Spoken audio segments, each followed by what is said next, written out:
제가 아무리 백날 뭐 유튜브에서 떠들고 뭐 아무리 해봤자 계속해서 당할 거라고 생각합니다. 계속 사기 당할 거예요. 1도 개선이 안 될 거예요. 저는 알아요. 2부를 시작하도록 하겠습니다. 첫 번째 저희가 1부 요걸 봤고요. 두 번째를 보겠습니다. 저는 그렇게 생각을 해요. 법률상 사기와 법률상 사기는 아닌데 명백하게 이거는 자기를 믿어줬던 사람들 명백하게 기망해서 자기만 이득을 취하는 이런 구조를 사업 구조로 짜고 있는, 전 이것도 사기라고 보지만 형법상 처벌하기 애매한 경우가 굉장히 많거든요. 저는 여기서 이제 이 라이브를 할 때 용어를 정확하게 규정을 해야 되니까 저는 이것도 사기라고 일단 규정을 하겠습니다. 형법상 처벌을 받지 않더라도 이것도 명백한 기망행위이기 때문에 전 사기라고 좀 생각을 하고요. 근데 이런 어떤 기망행위를 하는 사람들을 걸러내는 법칙은 진짜 없어요. 그거는 정말 자기 동물적 감각이나 아니면 자기가 가지고 있는 어떤 매트릭스가 있잖아요. 어차피 감각이라고 하는 것도 우리가 경험 또는 어떤 지식을 습득함으로써 머릿속에 생기는 그 매트릭스가 있을 텐데, 그 매트릭스에서 논리적으로 말이 안 되는 부분들, 그렇게 부자라면서 왜 이런 데 살지? 막 이런 부분들, 분명히 사업한다 그랬는데 맨날 얘는 왜 12시에 일어나지? 이런 건 어떤 데이터들이 쌓이면서 직관적으로 뭔가 이상하다라고 느끼는 거, 그런 것들이 사실 우리가 가지고 있는 직관적인 판단이라고 생각을 하고, 사람은 사기꾼뿐만 아니라 어떤 사안에 대해서 직관적으로 판단하는 부분은 다 자기 뇌에 안에 있는 매트릭스로 판단을 하는 거거든요. 결국은 자기 실력과 눈을 키우는 수밖에 없어. 이게 원칙. 그래서 블로그 시대, 블로그나 페이스북 같은 게 주 SNS 매체였던 시대에는 글을 써야 되고 사진을 올려야 되고 이렇기 때문에 글을 잘 못 쓰는 사람들은 파워 인플루언서가 되게 힘들었어요. 글을 잘 쓴다라고 하는 게 뭐 진짜 인문학적 소양이 담긴 글을 쓰거나 이런 게 아니라 재미있는 커뮤니티 글을 쓸 수도 있는 거고, 사람들에게 어떤 그런 거를 글로 어필하지 못하면 쉽지 않았죠. 근데 유튜브 시대로 넘어오게 되면서 이 패러다임이 완전히 바뀌기 시작해요. 사람은 글보다는 시각적 자극이 훨씬 약한 존재예요. 뇌가 우리 몸에서 차지하는 비중이 제가 알기로는 25% 30% 정도로 알고 있거든요. 그리고 그 내가 쓰는 에너지 안에서 시각 정보를 처리하는 에너지가 70% 정도로 알고 있어요. 그래서 우리가 청각이나 후각이나 뭐 이제 시각이나 여러 가지 정보들을 뇌에서 받아 처리를 하는데, 시각 정보에 가장 우리가 발달해 있다. 우리는 진화생물학적으로 시각에 약한 종이다 라고 하는 거는 뭐 말씀 안 드려도 다 아실 거고, 그래서 유튜브라는 플랫폼이 두 가지인데, 하나는 이 파급력이 어마어마해요. 영상이니까 그냥 틀어놓고 갈 수도 있고, 그리고 실제로 유튜버들에게 이제 구글에서 애드센스 광고비로 주는 것도 있지만 유튜버들이 받는 광고비가 연예인 뺨치게 높아졌죠. 그래가지고 어쨌든 뭐 직광고 문제로 터지고 여러 가지 문제들이 터졌던 건데, 그러다 보니까 파급력 그리고 흡입력이 엄청나다 보니까 주식 사기꾼 되게 많아졌던 것 같아요. 그리고 주식 사기꾼은 명백하게 사기인 거잖아요. 형법상 처벌받죠. 당연히 내가 주식 엄청 유튜버인데 내가 미리 선취한 주식을 가지고 나의 구독자들 또는 회원들한테 이미 이 사람들한테 강의료도 받고 있는데도 불구하고 그걸 사라고 꼬시는 거, 이게 가장 전형적인 방법이잖아요. 근데 상장 주식으로 이걸 하기 힘드니까 비상장 주식으로 이런 거를 좀 많이 털어먹는 그런 사람들이 좀 많았던 것 같고, 자기 유명세를 이용해서 최근에도 기사 뒤져보면 주식 쪽에서는 유명한 유튜버였는데 자기가 선취한 주식을 회원들에게 넘겨가지고 문제가 됐던 유튜버가 있죠. 유튜브 다등 걸로 알고 있고요. 이런 주식 사기꾼뿐만 아니라 강의팔 는 사실 사기는 아니죠. 제가 처음에 일부에서 언급했던 뭐 상호초밥이 컨설팅 피를 1,500만 원을 받았다, 이런 수준인 거죠. 사실은 컨설팅 피를 받은 게 사기는 아니잖아요. 그 사람이 컨설팅 피에 동의를 한 거고 사기는 아닌데, 이 사람이 정말 전문가라고 하는 이미지를 심어줬고, 이 사람에게 뭐 컨설팅을 받으면 난 굉장히 뭔가 좋을 거야라고 하는 그런 이미지를 계속 심어줌으로써 아무런 실체가 없음에도 불구하고 그래서 이제 강의료를 받게 되는 거죠. 최근에 유튜브에 나오는 모두의 부동산인가, 그것도 컨설팅 피가 어마어마하더만요. 전화로만 아파트 어디 살지 컨설팅을 받는데 몇백만 원을 주고 이런 걸 들었는데, 저는 솔직히 진짜 이해가 안 돼요. 그걸 무슨 그 사람 말 듣고 제 전재산을 베팅을 합니까? 말이 안 되는 얘기잖아요. 아니, 내 전재산을 베팅을 해야 돼. 500만 원이에요? 아, 500만 원이구나.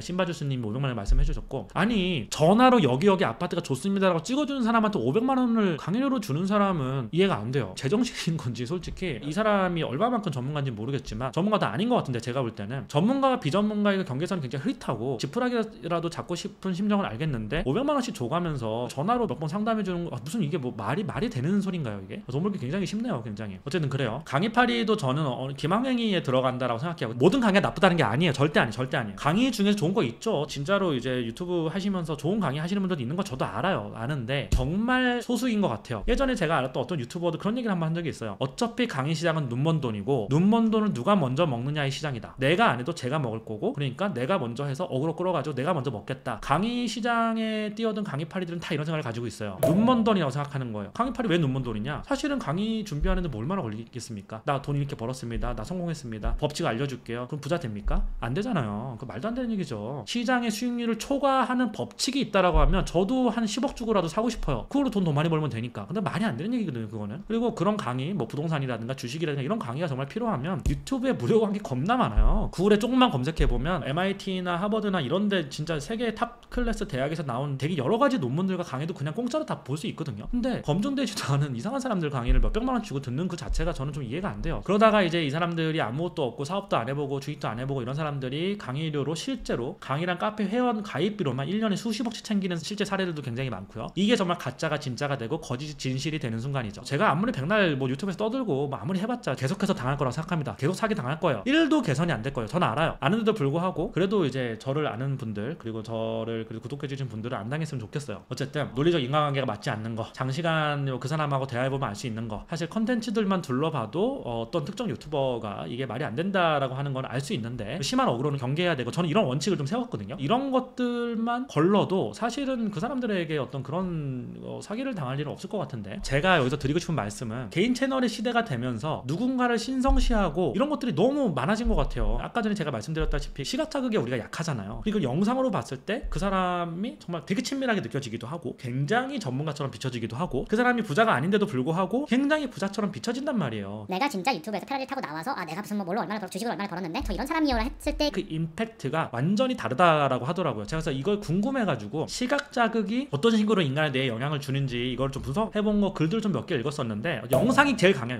영상이 그냥 제일 강하고요. 그래서 유튜브가 정말 사기치기 좋은 플랫폼이다라고 전 생각을 하고요.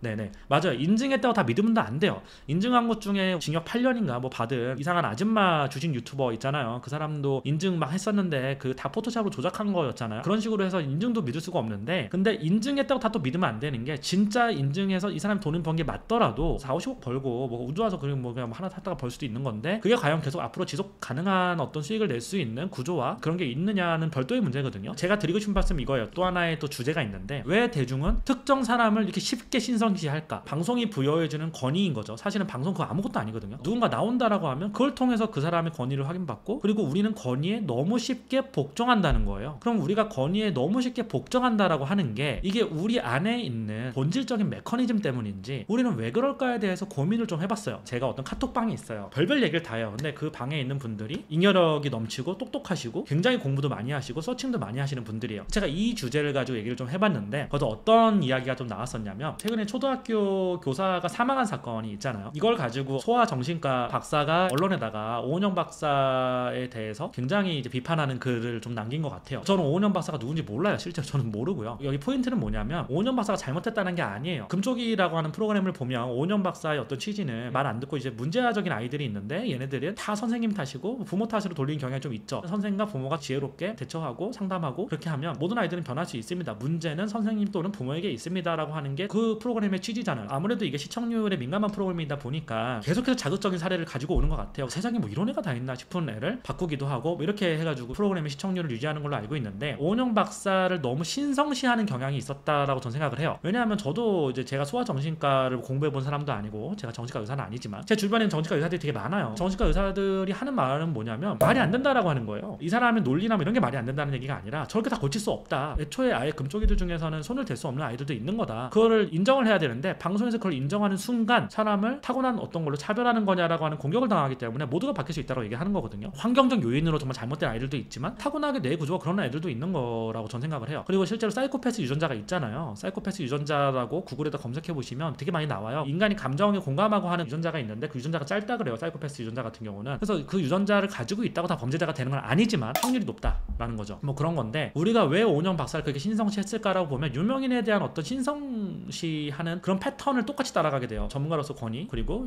방송이 자주 나오고 이 사람이 어떤 솔루션을 제공해 줄 것 같고 모든 아이들에게 이 사람이 최고의 솔루션을 제공하는 게 아닌데도 불구하고 이 사람이 내 아이를 데리고 가면 무조건 솔루션이 나올 것 같은 이 사람만이 나의 희망인 것 같은 지푸라기라도 잡고 싶은 부모들이 굉장히 많았다라고 하는 거예요. 그러니까 여기서 포인트는 그거죠. 개인 천연의 시대가 되고 이런 사람들이 방송에 나오고 우리가 누군가를 너무 신성시한 게 아닌가라는 거죠. 저를 포함해서 그래. 똑같아요. 저도 그래가지고 항상 자동차라든가 부동산 얘기를 할 때도 조심스러운 게 뭐냐면 제가 하는 거에 대해서 되게 신성시 생각 안 했으면 좋겠고 뭐 저는 그렇거든요. 불편하거든요. 전 되게. 근데 그 신성시 하는 거를 이용해서 이제 사기 또는 자기의 이득만 취하는 사람들이 있는 거죠. 여기서 좀 더 논의를 나아가게 되면 우리가 어떤 사람을 신성시하는 게 종교적 사고 패턴이라고 저는 생각을 하거든요. 종교 논증하려는 거 아니에요. 뭐 종교 믿는다고 잘못된 것도 아니고. 근데 제가 얘기하고 싶은 거는 호모 사피엔스라고 하는 우리의 조상들은 실제하지 않는 걸 믿게 됐을까라고 하는 게 사피엔스라고 하는 유발 하라리가 쓴 이 책이잖아요. 그래서 이 책을 잠깐 제가 서평 쓴 게 있는데 제 블로그에다가 책 서평도 쓰고 있습니다. 잠깐 보시면 언어와 뒷담화 이론, 인지혁명의 가상의 실제를 믿는 능력, 호모 사피엔스 종이 네안데르탈인도 이제 멸종시키고 다른 종도 다 멸종시켜버리고 우리가 이제 지구의 주인이 됐잖아요. 우리가 그렇게 이길 수 있었던 이유가 뭐냐라고 하면 가상의 실제를 믿음으로써, 그러니까 실제로 우리가 검증하고 뭐 실험하고 그런 존재가 아닌 없는 존재를 믿는 상상의 능력이 더 큰 집단을 만들었고 더 큰 집단이 됨으로써 경쟁에서 승리할 수 있었다라고 하는 게 인지혁명의 요체죠. 결국은 우리가 가상의 실제를 믿는 능력을 가진 인지혁명이 일어난 호모사피엔스가 살아남았고 그 호모사피엔스의 후손이 우리다. 그러니까 우리는 거짓말을 잘 믿는다라는 게 하나가 있고, 또 하나는 뭐냐면 진화생물학적으로 뭐 생각에 관한 생각이라는 책이 있어요. 이거 되게 좋은 책인데 이것도 이제 블로그에다가 이렇게 썼습니다. 여기에 요체는 뭐냐면 우리가 사고를 할 때 시스템 1적 사고가 있고 시스템 2적 사고가 있어요. 간단하게 얘기하면 시스템 1의 사고는 외부에 있는 자극을 받아들이고 감각적으로 그냥 판단하는 거예요. 굉장히 직관적으로 판단하는 것이 시스템 1이라고 하면 단순하게 이야기해서 2는 이거를 분석하고 뭐 계산하고 이런 어떤 논리적이고 이성적인 그런 과정 시스템 2라고 보시면 돼요. 우리의 사고 체계는 두 개로 나눠져 있는데 우리는 이런 어떤 유명인들, 인플루언서들을 믿을 때 시스템 1이 굉장히 잘 작동한다라고 해요. 근데 진화생물학적으로 봤을 때 인간이 왜 이렇게 작동하게 됐느냐라고 보면 우리가 초원에 살았을 우리 조상들, 호랑이도 나타나고 곰도 나타나고 했을 때 이게 정말 저 멀리서 뛰어오는 호랑이인지 곰인지 모르는 저 물체를 보고 즉각적으로 판단하고 대응을 했어야 생존이 유리했다라고 하는 거죠. 그리고 생존이 유리했던 그 종들이 살아남아서 시스템 1적 사고가 강화가 됐다. 이게 우리가 가지고 있는 내구조의 특징이다 라고 얘기를 하는 거예요. 그래서 우리가 굉장히 이성적이고 합리적으로 사고를 할 것 같지만 인간이 우리는 시스템 1의 어떤 그게 더 많이 발달해 왔다는 거죠. 호모사피엔스가 지구상에 존재했던 기간 중에서 시스템 1보다 2를 많이 쓰기 시작한 게 굉장히 짧거든요. 우리가 진화해 오면서 시스템 1을 썼던 그 시간이 훨씬 길단 말이에요. 우리는 어떤 거짓말이나 눈앞에 보이는 그 어떤 시각적 자극, 바로 판단해야 되는 것들, 그런 것들에 민감하게 반응을 하고 굉장히 거짓말을 잘 믿게 되는, 그렇게 됐다라고 하는 거죠. 그러니까 우리가 외부 자극을 받아들일 때 모든 걸 다 논리적이고 합리적이고 따지고 계산해서 판단할 수가 없잖아요. 그럼 너무 느리게 되고 판단이 즉각적으로 판단해야 되는 것들이 굉장히 많은데 유명인을 보고 또는 연예인을 보고 이 사람은 성공했을 거야, 이 사람은 거짓말 안 할 거야 라고 하는 판단을 한다는 거죠. 사기를 당하지 않으려면 시스템 1의 사고가 우리의 본능에 좀 더 가깝다라고 해도 시스템 2의 사고를 하려고 자꾸 노력을 해야 된다는 거예요. 그리고 또 이런 생각도 해봤어요. 권위에 복종하는 것이 생존이 더 유리했을까, 이런 생각도 좀 해봤었어요. 예전에는 권위에 복종하지 않으면 내 목숨을 내놓고 이 사람하고 싸우거나 어떤 집단하고 싸우거나 그랬던 시기에 살았잖아요. 권위에 복종하는 어떤 종이 조금 더 생존이 유리하지 않았을까? 그런 사람들이 살아남아서 아직까지 우리가 권위 있는 것처럼 보이는 것을 굉장히 잘 복종하는 게 아닐까, 이런 생각을 좀 해봤습니다. 그래서 어쨌든 뭐 이런 생각들을 좀 해봤는데, 그럼 어떻게 이런 사기꾼을 알아보냐? 시스템 2의 사고로 봤을 때 논리적으로 뭔가 말이 안 되고 뭔가 좀 이상하다 싶으면 거의 반드시 이상한 경우가 좀 많더라고요. 근데 물론 내가 가지고 있는 논리와 이성과 합리적 판단이 옳은 근거에 기대고 있느냐, 이것도 굉장히 중요하죠. 내가 가지고 있는 판단이 내피셜에 의거하고 있거나 편견에 의거하고 있거나, 예를 들어서 편견이라고 하면 지역 감정에 대한 편견 이런 게 있을 수 있지. 예를 들어서 경상도 사람은 이래, 전라도 사람은 이래, 이거 완전 편견이죠. 사실은 지금 젊은 세대로 갈수록 굉장히 이게 많이 깨지고 있고, 옛날에는 뭐 그런 지역적 특성이 있었는지 모르겠는데 지금 그렇지 않잖아요. 유명인이라고 해서 그걸 믿고 투자하면 안 된다라는 거고, 그리고 제도권 안에서 투자할 것을 권유하는 거고, 과도한 탐욕이 문제다라고 하는 거죠. 최근에 겪었던 일이 있잖아요. 루나 테라 사태도 이거랑 똑같아. 이 세 가지, 사람을 믿고 투자하지 마라, 제도권 안에 있는 투자를 할 것, 과도한 탐욕이 문제, 이 세 가지라고 보면 루나 테라 사태가 사실 이거였잖아요. 권도영하고 신현성 공동 CEO였죠. 유명인이라고 타이틀이 있었고 법적 보호 장치가 전혀 없는 비제도권 투자잖아요. 코인이라는 게 사실은. 게다가 이게 뭐 비트코인도 아니고 제도권 안에 있는 투자를 할 것이라고 하는 게 반하는 투자죠, 이게. 그리고 과도한 탐욕이 있었죠. 우리가 아무리 생각을 해도 이자가 지금 뭐 몇 프로 주는지 모르겠는데 보통 예금을 하게 되면 맡겨만 논다고 20%씩 꼬박꼬박 이자를 줄게요 라고 하는 게 말이 되는 소린가요? 근데 물론 이제 뭐 초반에 들어갔던 사람들 실제로 이자를 많이 받았다라고 해요. 그러다 나중에 터진 거죠. 어떻게 보면 이 사업의 구조 자체가 어떻게 매달 이자를 20%씩 줍니까? 그래서 어쨌든 이건 말이 안 되는 얘기고, 최근에 현역 뭐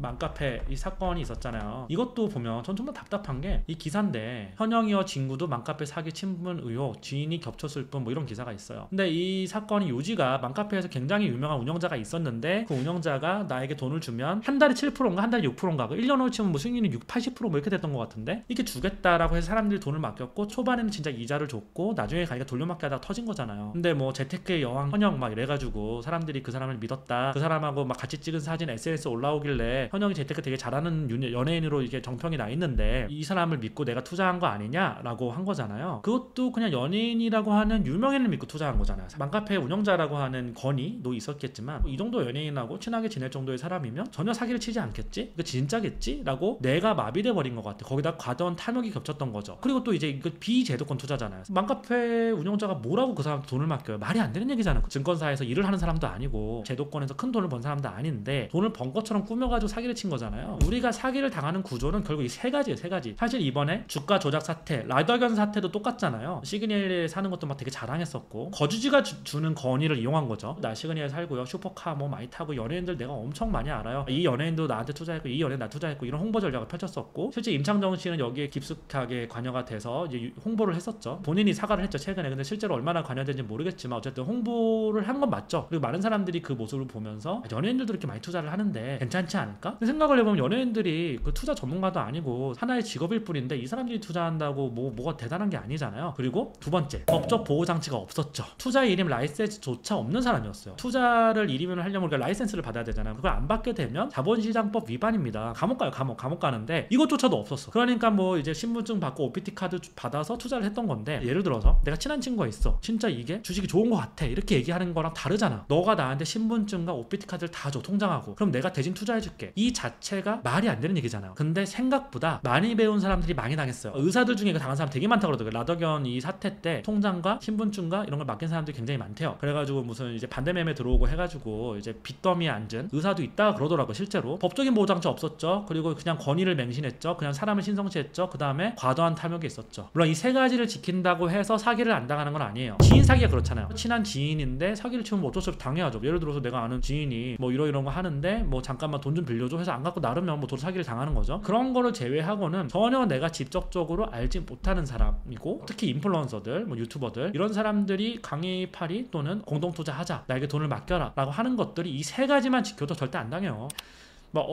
깁손님이 논리관계보다 직감이 앞서서라고 말씀하셨는데 되게 맞는 얘기고요. 이성과 합리적으로 사기 못 쳐요. 이성적으로 막 꼬시고 야 이게 합리적으로 봤을 때 이렇게 갈 거고 주가 이렇게 갈 거야 이런 걸 사기 못 쳐요. 이 사람의 감정을 건드려야 돼요. 감정을 건드리면 뭐가 제일 좋냐? 연예인들 동원하는 게 제일 좋아요 사실은. 그리고 우리는 그런 유명인이나 우리가 굉장히 신성시하는 이런 사람들을 봤을 때 우리의 감정이 흔들리게 돼요. 그 감정에 따라서 오판을 하게 되는 거죠. 시스템 1의 직관적인 사고만 작동을 하는 거고, 시스템 2의 합리적이고 논리적인 사고 작동을 안 하는 거죠. 인플루언서가 이런 식으로 뭐 예를 들어서 뭐 근거 없는 강의 파리를 하거나 법적 보호 장치가 명확하게 없는 그런 공동 투자를 유도하는 건 피해갈 수 있잖아요. 정말 좋은 투자처가 있는데 왜 공동 투자를 해요? 그거 말도 안 되는 얘기죠. 물론 내가 돈이 없고 지금 이제 총알이 없어서 공동 투자를 하는 게 서로에게 좋은 거 아니냐. 나의 강의를 비싸게 들어준 사람들에게 공동 투자의 기회를 줌으로써 너도 부자가 되고 나도 부자가 되자라고 주장할 수는 있죠. 그럴듯해 보이죠. 근데 정말로 자기가 순수 투자식으로 돈 버신 분 중에 이렇게 공동 투자 권유하는 분 없습니다. 그런 사람이 어디 있어요 세상에. 그런 사람 있으면 한 명만 보여주세요 저한테. 어쨌든 뭐 그렇고요. 제가 하고 싶은 얘기는 다 했어요 사실은. 이런 어떤 세 가지 프로세스가 있다. 그래서 안 당했으면 좋겠다 이런 거고요. 사기에 대해서 좀 얘기를 제가 해봤고요. 인플루언서 사기의 범주가 형법상 사기뿐만 아니라 아까 전에도 얘기했던 자기가 만들어놓은 거짓되고 허위의 어떤 이미지. 나 부자입니다. 나 돈 벌었습니다. 나 투자해서 얼마 벌었어요. 그러니까 내 강의 들으세요. 그러니까 나랑 공동 투자하세요 라고 하는 거. 이런 것들에 자꾸 사람들이 당하는 이유가 사실은 저 세 가지 프로세스긴 한데요. 모르겠어요. 제가 이렇게 아무리 얘기를 해도 결국 당한 사람 격 당하고 안 당한 사람은 안 당하는데, 저는 유튜브라고 하는 그 채널이 이렇다라고 생각을 해요. 진짜 좋은 플랫폼이에요. 정말로 지식을 빠르게 습득하고 싶은 사람들은 책과 이런 거를 찾아보기에는 너무 시간이 오래 걸리니까, 물론 깊이 있는 지식은 책을 통해서 하고 논문을 통해서 해야 된다고 생각을 하는데, 퀵하게 지식을 빨리 습득할 수 있는 너무 좋은 플랫폼인 것 같아요. 유튜브 안에는 정말로 양질의 컨텐츠를 제공하는 게 너무 많기 때문에 똑똑하고 자기 주관이 확실하고 유명인을 신뢰하지 않고 논리와 합리성과 이성을 신뢰하는 사람들은 유튜브를 통해서 정말로 진짜 더 똑똑해지는 것 같아요. 우리 다음 세대를 살아간 아이들은 제가 볼 때는 지식의 격차가 부의 격차로 이어질 수 있는 거잖아요. 그 격차가 저는 훨씬 더 많이 벌어질 거라고 생각을 해요. 누구나 무료로 이용할 수 있는 플랫폼인데 이 플랫폼 안에 맹점이 있는 거죠. 자기 주관이 확실하고 자기 어떤 필터링이 확실한 사람들은 여기서 빠르게 습득할 수 있는 정보들을 퀵하게 습득을 해서 더 똑똑해지는데, 정말 많은 사람들이 유튜브에서 쓸데없는 정보들만